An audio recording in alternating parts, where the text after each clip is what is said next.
Bonsoir, pasteur. Bonsoir. Excusez, pasteur, nous voulons savoir, est-ce que c'est nécessaire de payer un serviteur de Dieu après sa prêche? Bon, ok. Donc, est-ce que c'est obligatoire qu'on puisse payer un serviteur de Dieu après avoir prêché? Bon, obligatoire, c'est un peu trop dit. Je sais que la parole de Dieu dit que non, l'ouvrier mérite son salaire. Ça, c'est vrai. Tous nous le savons. Parce que quand une personne sert Dieu est censée vraiment être considérée, être reçue, s'il y a la possibilité, voilà, tout ce qu'il faut faire. Maintenant, vous allez remarquer que parfois, ce point-là est regardé un peu, parfois avec beaucoup d'égoïsme. Je vais lire une écriture ici, dans ma Bible. La Bible dit ceci, dans le livre de Romains 3, verset 24. Et ils sont gratuitement justifiés par sa grâce, par le moyen de la rédemption qui est en Jésus-Christ. Je prends encore une autre écriture. 1 Corinthiens 9, verset 18. Quelle est donc ma récompense? C'est d'offrir gratuitement l'évangile que j'annonce, sans user de mon droit de prédicateur de l'évangile. Donc ça c'est Paul qui parle. Il dit quoi? Que je suis un serviteur de Dieu, que je suis censé recevoir quelque chose après avoir prêché. Mais je ne fais pas attention à cela. Je n'use pas vraiment de mon droit là. Vous voyez? Je prends encore une autre écriture. Dans le livre de 2 Corinthiens 11, le verset 7.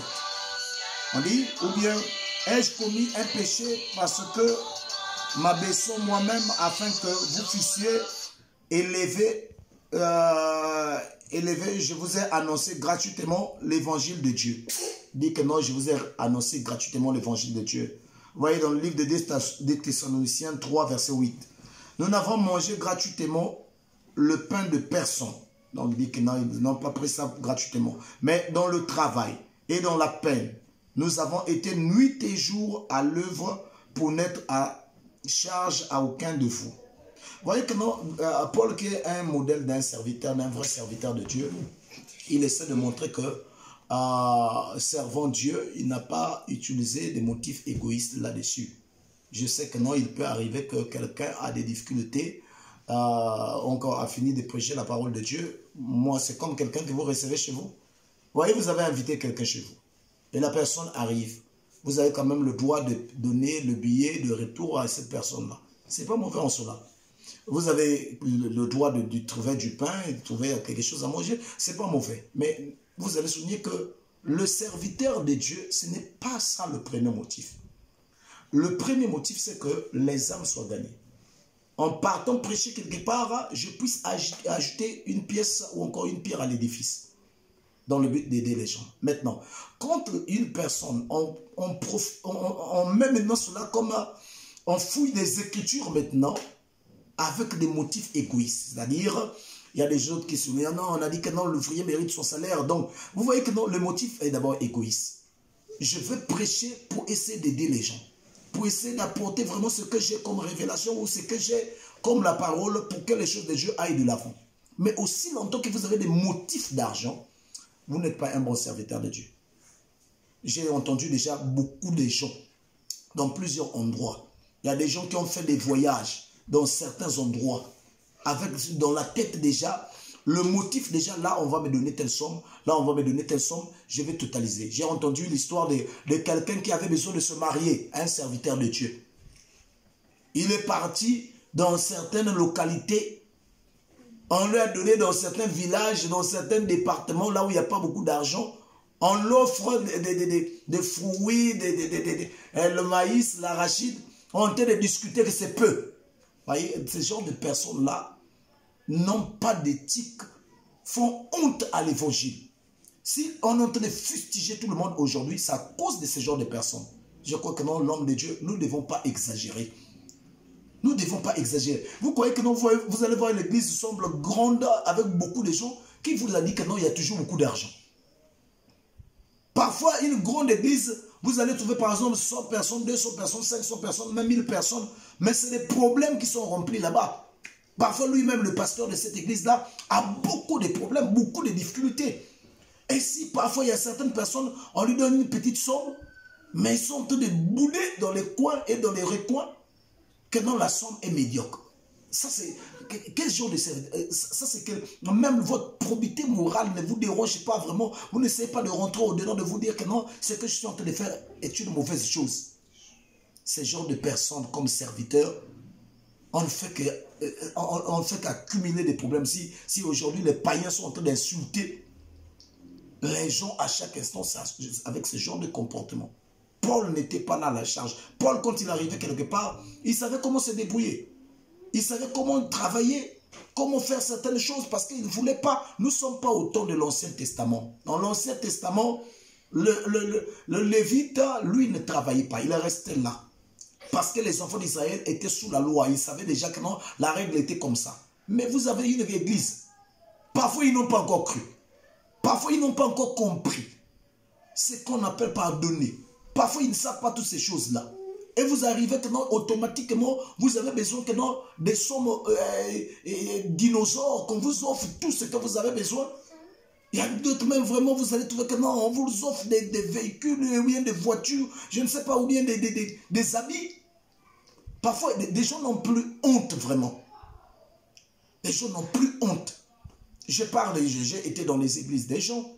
Ils ont fait de leur mieux, ils m'ont donné le peu déjà. Il y a des gens, peut-être eux-mêmes à la maison, ils ont des difficultés pour trouver de quoi manger. Mais ils font de leur mieux de donner quelque chose. Et toi, tu es là en train de bouder. Que non, la somme est médiocre. Vraiment, il faut avoir un problème. Ces genres de personnes-là ne devaient même pas être reçus encore. On ne devait pas vous recevoir dans les églises des gens. Vous êtes un danger. Un danger. Vous êtes comme quelqu'un qui n'a pas l'éthique de l'armée, mais avec une arme. Donc, il finit par être un criminel. Quelqu'un, un violent. Je ne sais pas. Ça manque de termes. Hein? Il y a des mots qui manquent vraiment pour ce genre de situations. Donc, vraiment, ça fait mal. Vous voyez que non, je vais par exemple dans certains villages. Il y a des gens qui ont besoin de Dieu, mais ils n'ont pas d'argent. Ils me donnent un peu de maïs, un peu d'arachide. Cette volonté, je respecte cela. Je respecte cette volonté. Que d'être devant des gens qui ont des millions, qui te ridiculisent, qui te rendent comme un petit enfant du rien du tout. On te donne des 50 000, on t'oblige même des prédications que tu vas présenter. On te montre déjà, donc tu es là, j'ai déjà vu des endroits. Vous arrivez comme ça, les gens ont de l'argent, mais quand ils vous reçoivent, vous sentez bien que non, vous êtes comme un gamin derrière eux. Ils sont là, oh, pasteur, avec beaucoup de... Vous voyez, avec des termes qu'on utilise aujourd'hui, donc c'est pour ridiculiser les gens, des termes qu'on ne devait pas, les chrétiens ne devaient même pas utiliser. À cause de quoi? Parce que vous êtes tenté de quémander. Voilà pourquoi je préfère travailler. Je sais comment travailler de mes mains. J'ai une tête qui fonctionne encore convenablement. Je sais comment gagner de l'argent. Paul disait que non, je sais vivre dans l'abondance. Je sais vivre dans la misère, dans la disette. Je sais. Paul le savait. Donc, étant des chrétiens, nous devons faire attention. Nous devons faire attention. Ce genre de personnes, je crois que non, un pasteur qui reçoit ce genre de personnes, je ne sais pas. C'est des gens à ne pas vraiment, à ne pas recevoir dans les églises. Sinon, les gens sont en train de faire honte. Avec une grosse veste et de la cravate. Hein? On est là. J'ai entendu quelque part là quelqu'un qui disait que non, si je parle chez le pasteur un tel, je peux avoir au moins 100 000.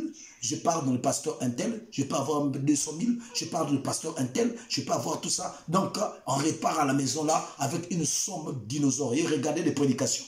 Ça ne fait que faire l'apologie du pasteur. Vraiment, des discours commiastiques dans le but simplement de faire l'apologie du pasteur. Donc, on ne prêche plus la parole de Dieu pour gagner des âmes. Vous voyez, c'est le genre de choses que nous sommes en train d'avoir. C'est un chaos. Voilà pourquoi, aujourd'hui, j'ai déjà vu dans beaucoup des églises, il y a des pasteurs. Dès qu'on l'appelle aux États-Unis, il n'y a pas de prière, je vous assure. Dès qu'on l'appelle en France, il n'y aura pas de prière. Dès qu'on appelle en Belgique ou bien quel pays qui a beaucoup d'argent, il n'y a pas de prière. Mais dès que nous les invitons dans les petites églises, frère, je dois d'abord chercher la volonté de Dieu. Je vais faire d'abord un jeûne de 50 jours. Je vais d'abord aller sur les montagnes. Le Seigneur va me parler. 2 semaines plus tard, un mois. Mais révérend, mais vous m'avez dit tout cela. Frère, j'attends la conduite du Seigneur. Dieu n'a pas encore parlé. 2 mois plus tard, mais frère, nous devons être spirituels. Ne faisons pas des choses seulement comme cela.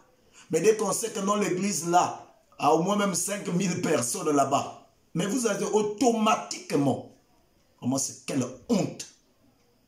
J'ai vu de vrais serviteurs de Dieu, de bons serviteurs de Dieu, de Billy Graham, de Oral Robert, des gens comme de William Branham.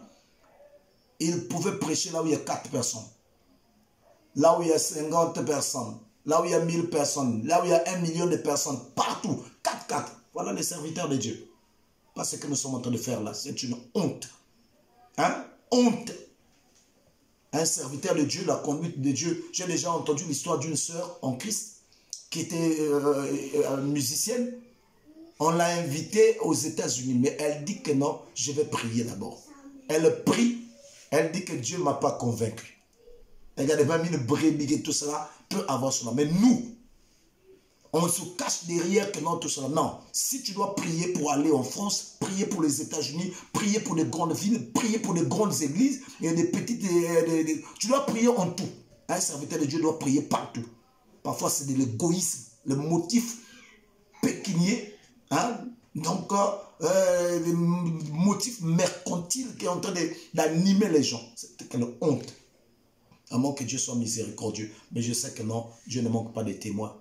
Des gens qui servent Dieu avec des bons motifs, sans pourtant chercher de l'argent, tout cela. Si on donne, c'est bon. On ne donne pas, on avance. Ça, c'est le serviteur. Merci.